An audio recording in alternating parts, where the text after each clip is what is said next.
तो इसके अंदर आज का लैब सेशन 2 में हमने to study design and operation of Francis turbine है, ठीक है, कैप्लन नहीं है, ये फ्रांसिस है, ठीक है। तो ऊपर फ्रांसिस इसको चेंज करना है आपने। तो अब फ्रांसिस टरबाइन के अंदर जो है वो आप देखें तो 3 तरह की हाइड्रो टरबाइन है, जिसमें आज हम पहली कर रहे हैं, ठीक है। तो फ्रांसिस टरबाइन सबसे ज्यादा यूज होती है, ठीक है, तकरीबन 60% आप देखें तो ग्लोबल जो हाइड्रो जनरेशन है वो इससे है। अच्छा, अब इसे ये जो फ्रांसिस टरबाइन है, इसमें और पैल्टन और कैप्लन में जो डिफरेंस है, शॉर्ट सा बता रहा हूँ, उसमें यह है कि आपका ये मीडियम हेड के लिए होती है, ठीक है, मीडियम हेड और मीडियम फ्लो रेट के लिए, यानी जहाँ हेड भी कम है और फ्लो रेट भी कम है, मीडियम है, उस वहां यूज होती है, ठीक है। और पेल्टन है वो हाई हेड के लिए यूज होती है, और जो आपकी दूसरी है कैप्लन वो आपकी लो हेड के लिए यूज होती है और हाई फ्लो रेट के लिए यूज होती है। अब इसमें हमारी जो मेन चीज है, आज हमने चूंकि एक्सपेरिमेंट करना है, थ्योरी पे नहीं जाएंगे, एक्सपेरिमेंट में हमने एफिशिएंसी निकालनी है, और एफिशिएंसी का फार्मूला होता है पी आउट और पी इन। अब जो टरबाइन होती है, टरबाइन के साथ जनरेटर कपल है, ऐसी है ना। अब टरबाइन की जो इनपुट पावर है वो क्या होगी वाला हाइड्रो टरबाइन की, पी हाइड्रो होगी, हाइड्रोलिक पावर होगी ना, हाइड्रो पावर, तो वो होगी पी इन।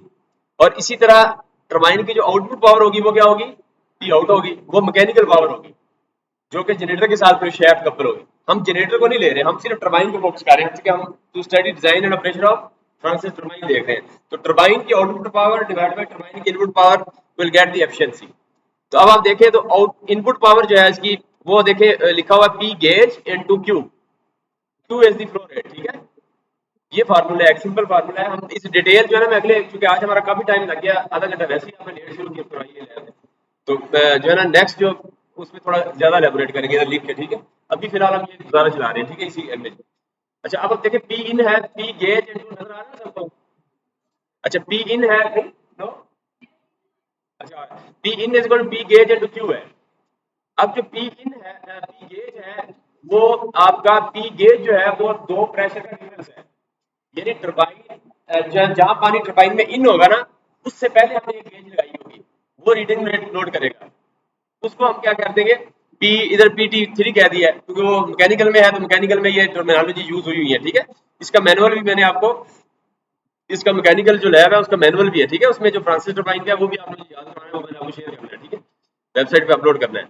वरना जनरल मैनुअल फ्रांसिस का वो मैंने अपलोड कर दिया, लेकिन चूंकि मैकेनिकल में हमने प्रैक्टिकल करना है, तो उसका एक, उसी जो टरबाइन उन्होंने खरीदी है ना मैकेनिकल की, उसके साथ मैनुअल आया था, वो मैनुअल मैंने आपको शेयर करना था, कि उससे आप बिल्कुल एग्जैक्ट वो चीजें, टर्मिनोलॉजीज आपको नजर आ जाएगी। अच्छा, अब आप देखें इसके अंदर तो ये जो पी गेज है वो दो दो प्रेशर्स का डिफरेंस होगा, और वो होगा टरबाइन को जो पानी इन होगा, वाटर इन करेंगे, उस जगह हमने एक गेज लगाई होगी, उससे प्रेशर लेंगे, और एक टरबाइन की आउटपुट साइड पे लेंगे, उन दोनों का डिफरेंस है पी गेज आ जाएगा, ठीक है। तो ये दो डिफरेंस हम वहां जाकर मैकेनिकल में देखेंगे, ठीक है। अच्छा, दूसरा ये है कि मल्टीप्लाई क्यू फ्लो रेट, तो फ्लो रेट मीटर लगा होगा वहां, पानी के फ्लो को बताता है, ठीक है। तो वो फ्लो रेट मीटर हम वहां से उससे रीडिंग ले लेंगे, तो हमारी पी इन आ जाएगी, समझ रही है। अब पी इन इस तरह आती है, इसके साथ पी एन के मैंने वॉल की डेरिवेशन के फार्मूले रिलेशन डाले हुए हैं, लेकिन उसकी अभी जरूरत नहीं है, हमारा इधर से डायरेक्टली आ जाएगा। कुछ जगह पे पॉसिबल हाइट होगी, कुछ जगह पे मतलब सिनेरियो ऐसा होगा टरबाइन का कि वहां हो सकता है पी गेज ना निकालें आप, उसका पी गेज का फार्मूला रो जी एक्स से, रो जी एक्स से निकालें, हाइट हो, समझ रहे हैं। इधर तो हाइट नहीं है, हाइट तो नहीं है हमारे पास, हाइट की जगह क्या है, हमने वो पंप यूज कर रहे हैं, पंप उससे यूज कर, तो इसलिए हम फिर जो है ना वो ये पी लेंगे। अच्छा, उसके बाद देखें तो इसको हम P P P T three और माइनस पी टी फोर, ये क्या है, इनलेट टरबाइन प्रेशर और आउटलेट टरबाइन प्रेशर, उनका डिफरेंस आ जाएगा, ठीक है। तो इनपुट पावर, सादा से लफ्जों में इनपुट पावर हमारी क्या आ गई, पी गेट, यानी वो टरबाइन की जो आउटपुट है, जो इनपुट है, उसका जो प्रेशर है उसका डिफरेंस ले लिया, ये हमारा पी गेज आ गया, मल्टीप्लाई बाय फ्लो रेट, उस टरबाइन के साथ जो पाइप से गुजर होगा, पानी उसके साथ फ्लो मीटर लगा होगा, पानी का फ्लो हो जाता है वो, तो वो उससे हम निकाल लेंगे क्यू, तो हमारी इनपुट पावर आ जाएगी। अच्छा, उसके बाद आउटपुट पावर है, आउटपुट पावर के लिए क्या करेंगे हम, हाँ, तो टार्क इनटू ये होती है आपकी ओमेगा, ओमेगा होता है 2 पाई एन टी ओवर 2 पाई एन ओवर 60, तो ये आपका फार्मूला ये आ जाएगा, ठीक है, पी आउट का। अच्छा, अब पी आउट ये मैकेनिकल पावर है। अब इस मैकेनिकल पावर में आपका जो टॉर्क है, वो टॉर्क आएगा आपका, टॉर्क होता है, ये होता है ना एफ इंटू आर, असल में एफ क्रॉस वो प्रोडक्ट होता है ना into R, moment arm force, और उसका परपेंडिकुलर साइन थीटा जो है वो साइन 90 1 ही हो जाता है, इसलिए एफ आर मल्टीप्लाई कर दिया, ठीक है, साइन 90 क्यों कर जी। हाँ टरबाइन जो है आगे जो प्रोवाइड करेगी ना अपने जनरेटर को मैकेनिकल पावर, उसका टार्क क्या है, क्योंकि हम ये आउटपुट पावर निकाल रहे हैं तो मैकेनिकल की आउटपुट पावर पे जो टार्क है वो देखेंगे। उसके लिए लोड सेल उन्होंने लगाया हुआ है, वैसे लोड सेल है उनके पास, वो टार्क डायरेक्ट मेजर करता है लोड। अदरवाइज इसका और तरीका है, मशीन में आपने किया होगा, कैसे किया था टार्क मेजर, जो मशीन है ना उसका डायनामोमीटर लगा हुआ है ना, उसके साथ वो आपका वो स्केल लगा हुआ है फोर्स का। अच्छा फोर्स का स्केल लगा हुआ है और उसका जो आर था वो परपेंडिकुलर था उसके, तो आर की लेंथ जो है 26 सेंटीमीटर थी, उसका मीटर में करेंगे तो 0.26 मीटर था। तो 0.26 मीटर वो कांस्टेंट था। फोर्स जितना भी आप लोड अप्लाई करते थे वो उसके ऊपर अप्लाई होता था, तो फोर्स जितनी आती थी उसको आप मल्टीप्लाई करते थे 0.26 मीटर से, तो आपका टार्क आ जाता था। एक तरीका ये है। अब जो मैकेनिकल में जाएंगे उसका टार्क का मैंने तरीका बताया कि वो डायरेक्ट लोड सेल उन्होंने लगाया हुआ है, थोड़ा एडवांस है वो लगा। इसका और भी तरीका हो सकता है, तो जो तरीका जिधर होगा फार्मूले में उसी तरह की आप चेंजिंग कर लेंगे। तो ये हमारी आउटपुट पावर आ गई। अब आउटपुट डिवाइड बाय इनपुट करेंगे तो हमारी क्या आ जाएगी, एफिशिएंसी आ जाएगी। अब एफिशिएंसी जब आ गई तो आप देखें तो आप मैनुअल, ये मैंने जो अपलोड किया हुआ है ना पूरे मैनुअल सारे अपलोड कर दिए, उसमें जो फ्रांसिस टरबाइन का मैनुअल अगर आप उसको ओपन करें, नहीं किया तो कर लीजिएगा, तो ये पूरा उसमें प्रोसीजर लिखा हुआ है, आपने इसी के अंदर चेंजिंग करनी है। ठीक है, अपना डाटा डालना है, बना तकरीबन सारा कुछ लिखा हुआ है इसके अंदर। अपनी चेंजिंग मैंने देखनी है कि आप चेंजिंग क्या करेंगे, उसकी बेस पे नंबर दूंगा, हमारा मैनुअल तैयार है ऐसे। ठीक है, अच्छा इसमें देखें पूरा स्टेप्स बाय स्टेप सारा प्रोसीजर लिखा हुआ है, ऑब्जर्वेशन है, कैलकुलेशन, नीचे टेबल लगा हुआ है। ठीक है, इस टेबल के अंदर देखें तो PT1 PT2, ये पंप, जो पंप है आपका, जो पंप नीचे टरबाइन को पानी दे रहा है, इसका पंप का अल्टरनेट यह कि हाइट होती है प्रॉपर, लेकिन इधर पंप लगाया हुआ हमने, तो पंप का जो प्रेशर है ये हम दोनों का चेक कर रहे हैं। ठीक है, और उसके बाद आप देखें तो नीचे टरबाइन का इनलेट और आउटलेट है, PT3 और PT4 लिखा हुआ है। उसके बाद वाटर फ्लो रेट है।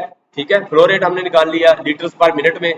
और उसके बाद फिर पंप की स्पीड भी आरपीएम में हम देख रहे हैं, पंप का टार्क भी देख रहे हैं, ये वाटर पंप का देख रहे हैं जो टरबाइन को फ्लो कर रहा है। ठीक है, तो उसके बाद पंप की पावर भी है। तो ये सारे पैरामीटर्स हमने लिख रहे हैं और टेबल ये फिल हो जाएगा। ये टेबल फिल हुआ, लेकिन आप अपने हिसाब से इसको फिल करेंगे। अगर आज उसकी रीडिंग आ गई तो ठीक है, अगर वो मशीन की दफा खराब होती है उनकी, पिछली दफा चल रही थी तो हमने रीडिंग नहीं आई, तो फिर आपने यही डाटा यूज करना है पुराना जो है। ठीक है, इस तरह काम चलाएंगे, लेकिन वो थोड़ा हम उसको अंडरस्टैंड कर लेंगे। सही, चलो आगे देख लेंगे। लेकिन हो सकता है रीडिंग उनका कभी कभी लोड सेल खराब होता है, तो लोड सेल खराब है रीडिंग तो नहीं आएगी ना, बाकी आ जाएगी। लोड सेल भी नहीं आएगी तो हमारा ग्राफ नहीं बन सकता। तो इस तरह के इशू होते हैं, तो वो पुरानी वैल्यू फिर आप यूज करेंगे, फिर इसी तरह हम गुजारा ही कर रहे हैं अभी। ठीक है, अच्छा इसके बाद आपने करना क्या है, ये देखें नीचे फिर आपने एफिशिएंसी आप निकल आई ना आउटपुट और इनपुट से, और टरबाइन की स्पीड भी आप साथ में लेंगे, टरबाइन की स्पीड। अब करेंगे क्या कि पीछे से फ्लो रेट आपने सादा सा, आज ये कि एक्सपेरिमेंट उसमें ज्यादा चेंजिंग मैं नहीं करवा रहा, सिंपल आपने क्या करना है कि हमने फ्लो रेट सेम रखना है। क्यों हम सेम रखेंगे, कैसे रखेंगे, कोई बता सकता है? फ्लो रेट आपने सेम रखना है, यानी पानी जो टरबाइन पे फेंकेंगे पंप से वो सेम रखेंगे। उसका तरीका क्या होगा कि पंप की स्पीड फिक्स रखेंगे। समझ रहे, पंप की एक शुरू में एडजस्ट कर देंगे स्पीड, जैसी एक फिक्स हो गई उसके बाद पंप की स्पीड चेंज नहीं करके पंप उसकी आरपीएम आप जब ड्यूरिंग रीडिंग भी देखेंगे तो पंप की आरपीएम सेम ही रहेगी, यानी फ्लो रेट हम सेम रखें। कोई एक पैरामीटर कांस्टेंट रखना चाह रहे हैं ताकि दो पैरामीटर का कंपैरिजन कर सकें। अच्छा फ्लो रेट कांस्टेंट कर दिया। अब यह है कि फ्लो रेट पीछे टरबाइन का फ्लो वो सेम है, कांस्टेंट है। अब हमने क्या करना है कि उसका जो लोड चेंज करेंगे, टरबाइन के ऊपर फ्लो सेम कर दिया, अब उसके ऊपर लोड चलाएंगे, लोड चेंज करेंगे। साथ पहला लोड लगाया, थोड़ा लोड और बढ़ाया, तीसरा चौथा पांचवा, इस तरह लोड बढ़ाते जाएंगे। तो ये लोड कौन सा है, ये रेजिस्टिव लोड है जो कि जनरेटर पे लगा हुआ है। जब जनरेटर पे लोड डालेंगे तो डेफिनेटली जनरेटर जो है वो उसके ऊपर लोड डलेगा, तो वो शैफ्ट के ऊपर मैकेनिकल पावर जो है वो ज्यादा देनी पड़ेगी टरबाइन को, तो मैकेनिकल जो पावर है वो ज्यादा डिलीवर करेगी, तो लोड असल में टरबाइन पे पड़ रहा है इंटरनली। ठीक है, तो हम टरबाइन को हमारा फोकस है, उसकी हम एफिशिएंसी देखना चाह रहे हैं। तो लोड जैसे बढ़ाएंगे तो टरबाइन की स्पीड कम होगी, तो टरबाइन की स्पीड कम होगी। तो अब आप देखेंगे तो टरबाइन जो है पावर भी डिलीवर, शुरू में पावर आहिस्ते आहिस्ते बढ़ती जाएगी उसकी, एक स्टेप आएगा कि वहां उसकी मैक्सिमम पावर होगी और उस जगह पे एफिशिएंसी भी उसकी मैक्सिमम। उसके बाद दोबारा आप जब लोड बढ़ाएंगे तो उसकी जो है एफिशिएंसी भी कम होना शुरू हो जाएगी और पावर भी कम होना शुरू हो जाएगी। वो एक ऑप्टिमल पॉइंट होगा एफिशिएंसी का, जहां एफिशिएंसी मैक्सिमम है उस पॉइंट पे इसको, ये हमने आज का एजेंडा यह है कि वो ऑप्टिमल पॉइंट निकालना है कि कोई भी फ्रांसिस टरबाइन आपके पास आ जाए, बाहर से कोई टेस्टिंग के लिए भेज देता है आपको, बीइंग एन इलेक्ट्रिकल इंजीनियर आपने क्या करना है, उसका वो ऑप्टिमल पॉइंट निकालना है कि जिस पे वो मैक्सिमम पावर देती है, उस आरपीएम पे आपने चलाना है, मतलब उस उतने लोड पे चलाना, उतना लोड उस पे डाले। क्यों, तो हमने फिक्स रखा हुआ ना कांस्टेंट, उतने लोड पे उसको ऑन करें। क्यों, आसानी समझ आ रही, अंडरस्टैंडिंग नहीं, वेरी वेल। अच्छा तो वो मतलब उसको आपने इतना चलाना है कि वो ऑप्टिमल पॉइंट निकालना है। तो आज का एजेंडा में हमारा उस ऑप्टिमल पॉइंट का ही वो निकालना है, किस पे मैक्सिमम एफिशिएंसी है, ताकि उसके लॉस। मैक्सिमम एफिशिएंसी का क्या मतलब है, कि लॉसेस कम से कम हो, यानी हम उससे ज्यादा हम आउटपुट ले सके। वो पॉइंट आज का एजेंडा है हमारा, ठीक है। इसका मतलब स्पीड वर्सेस एफिशिएंसी एक ग्राफ बनाएंगे आप, और उसमें एक पीक पॉइंट आएगा, ठीक है। तो उस पीक पॉइंट पे फिर आप क्या करेंगे कि नीचे फिर speed versus power, output power, जो टरबाइन की पावर है,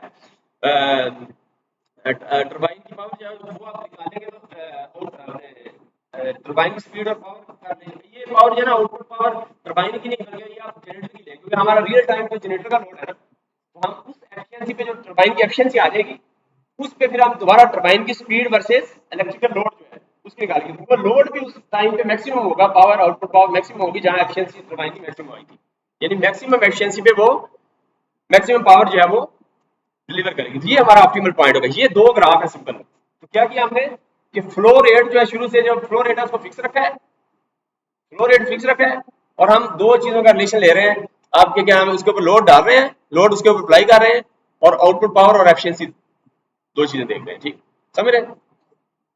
तो ये हमने चीज देखनी है। और इसमें देखिए, अच्छा एक और क्वेश्चन है। फॉर एग्जांपल मैं आपसे क्वेश्चन करता हूं कि हम जब लोड अप्लाई करते हैं, लोड बढ़ाते हैं, जब लोड बढ़ाते हैं तो आपने देखा कि टरबाइन की आउटपुट पावर कम हो रही है। लेकिन रियल सिनेरियो में क्या होता है, रियल सिनेरियो में अगर हम लोड बढ़ाएं तो पावर को सेम रखने के लिए, क्योंकि लोड बढ़ाने का मतलब है कि जितना लोड है मैं रिक्वायर है, लोड ज्यादा हो गया है तो हम टरबाइन की पावर उतनी रखना चाह रहे हैं जितनी वो डिलीवर कर रही है, कम ना हो। सात रुपए ऑप्टिमल टरबाइन, फॉर एग्जाम्पल इसकी 250 वाट थी, फॉर एग्जाम्पल 250 वाट हमने लोड अप्लाई कर दिया और ये 250 वाट पे चल रही है, ये ऑप्टिमल था उसका पॉइंट। अब हमने इसके ऊपर लोड थोड़ा और बढ़ा दिया, जब बढ़ाया लोड 250 से ज्यादा किया तो इसने क्या किया, अपनी वो ड्रॉप कर दिया, एफिशिएंसी कम हो गई इसकी, ठीक है, इसे पावर डिलीवर करना कम। अब मुझे ये बताएं कि इसकी वो पावर को मेंटेन करने के लिए आप क्या काम करेंगे। तो आप पीछे से जो कि आज हमने फिक्स रखना है, कांस्टेंट करना है, तो वो आप फिर फ्लो रेट चेंज करेंगे। तो इसी तरह होता है कि रियल टाइम में आपने अगर टरबाइन के ऊपर लोड ज्यादा डालना है तो फिर उसकी वो फ्रीक्वेंसी को मेंटेन करने के लिए, फ्रीक्वेंसी का मतलब है स्पीड है उसकी, एफ इज इक्वल टू 1, वो जो एन पी ओवर 120, हाँ, तो वो उसमें जो स्पीड को करने के लिए फिर आप उसकी इनपुट जो फ्लो रेट है वो सेम। तो ये एक सिनेरियो, इस तरह का एक सिनेरियो हमने आज क्रिएट करना है उधर, और उसको अंडरस्टैंड करना है। बस ये हमारा एक रिजल्ट था। बाकी जो डिटेल इसके अंदर लिखी हुई है सारी, जो इसके अंदर देखें तो फॉर एग्जांपल इसके पार्ट से, तो एक स्पाइरल केसिंग होती है, अभी जाके वहां हम दिखाएंगे आपको, स्पाइरल केसिंग होती है। तो पानी आपका इन होता है इसमें, ठीक है, स्पाइरल केसिंग, इसका दूसरा नाम आपका स्क्रोल केसिंग भी कहते हैं या वॉल्यूट भी कहते हैं इसको, ठीक है। तो आपका पानी आपका इन होता है, ठीक है, इन होने के बाद आपका स्पाइरल केसिंग में जाता है पहले, ठीक है। स्पाइरल केसिंग के बाद जाके फिर आपका उसके बाद दो तरह के वेन्स होते हैं जिसको कहते हैं हम विकेट गेट्स, स्टे वेन्स और गाइड वेन्स, ठीक है। गाइड वेन्स एडजस्टेबल होते हैं, उससे हम एंगल उसका फ्लो रेट चेंज कर सकते हैं, प्रेशर यानी फ्लो रेट और एंगल उसका किस एंगल पे पानी करना है वो चेंज कर सकते हैं। उसके बाद किया कि गाइड विकेट गेट जिसमें गाइड वेन्स और स्टे वेन्स होते हैं, उसके बाद हमने फिर रनर से पानी गुजर के फिर दोबारा जो है नीचे ड्राफ्ट ट्यूब है, ड्राफ्ट ट्यूब होती है, ड्राफ्ट ट्यूब से बाहर जाता है, ठीक है। इसके अंदर दो तीन चीजें हैं जिसके अंदर ड्राफ्ट ट्यूब है, इसके फार्मूले मैंने लिखे हुए हैं, अगर आप इसको देखें इसके अंदर, तो इसके अंदर जो फ्लो है, इस तरह आपका जो फ्लो के डिफरेंट दो तरीके हैं, एक रेडियल फ्लो और दूसरा एक्सियल होता है। एक्सियल का मतलब पैरेलल टू एक्स एक्सिस, जिस एक्सिस में रोटेट कर रही है उसी के पैरेलल। रेडियल का मतलब उसके वर्टिकल। इसमें मिक्स होता है, इसमें मिक्स इसलिए कहते हैं कि इसका जो इन है वो रेडियल है, पानी इन रेडियल होता है, यानी जो एक्सेस है इस तरह एक्सेस है और ये चल रही है फॉर एग्जांपल, तो पानी इधर से होगा, यानी एक्सेस ये है तो पानी इधर से इन होगा और इस तरह फ्लो होके दोबारा वो जाएगा, ठीक है। तो इस तरीके से आप जो है वो आपका यानी पानी आपका इन होता है आपका रेडियल फ्लो है, और फिर जो एक्सियल जो है आउट फ्लो है, तो इसलिए इसको मिक्स टरबाइन कहते हैं। बाकी कुछ चीजें और भी लिखी हैं, वो डेफिनेटली उसको आप देख सकते हैं। इसमें फार्मूले मैंने जो डिफरेंट जो है वो भी लिखे हैं, लॉसेस के फार्मूले, रिलेशन सारा। तो इसको बस कंक्लूड करते हैं, अब हम जाके उसको चेक करते हैं, ठीक है।